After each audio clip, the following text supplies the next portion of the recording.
Welcome. Now, before I start, I'm here before you. I've got a memory like a hen. But the words I'm going to speak to you, comfy here, and all glory goes to God for those words.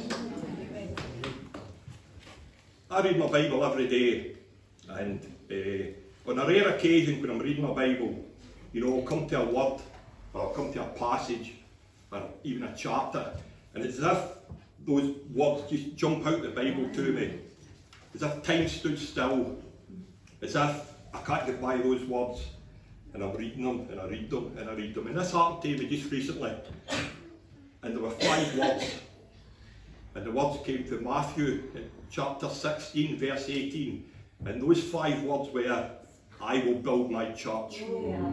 I will build my church.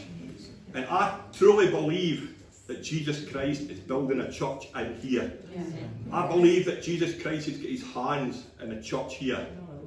I look at the congregation, and we've got elderly, we've got middle age, we've got young adults, we've got children. Jesus Christ loves the children. We've got families from Scotland, from Ukraine, and we've got generations. We've got grandparents that are here with their children, and their children are here.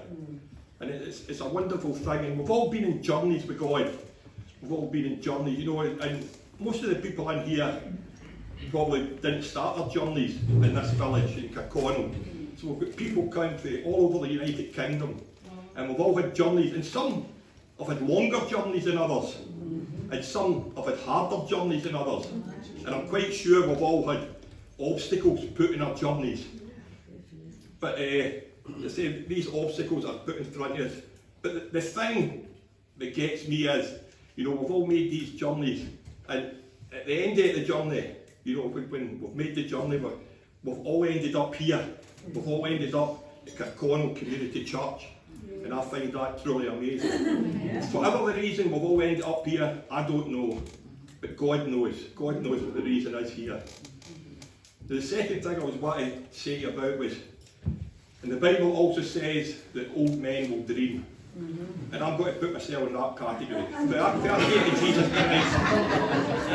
If I came to Jesus Christ, I dream a lot.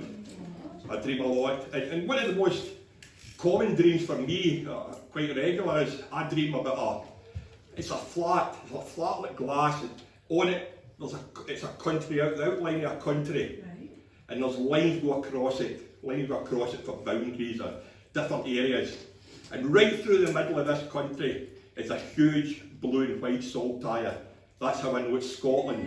And my dreams come in colour as well. But so I've got the blue and white salt tire. And coming from underneath it, there's water bubbling up. Wow. And it's going through like a stream, nice and gently through the country. And I believe this is the living water of God. Hallelujah. Now, recently, I had a dream. And it was similar, very similar to that. I had the outline of the country, the boundaries. I had the salt tire running through it. But this time it was different. This time the water wasn't bubbling up, the water was flowing up to the top. The river, it was a river, and it was flowing through Scotland.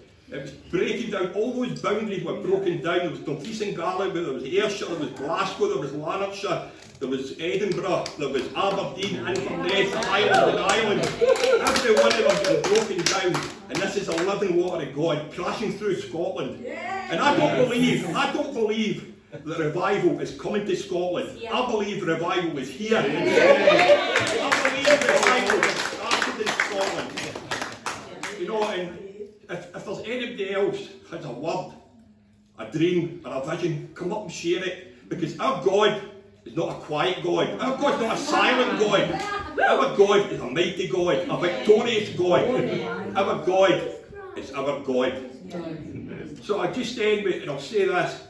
See the seats that we're sitting on, hold them tight, get your seat belts on, because we're about to see some wonderful, wonderful things in this church in the next few months. Wow. Thank you very much, and God bless everyone.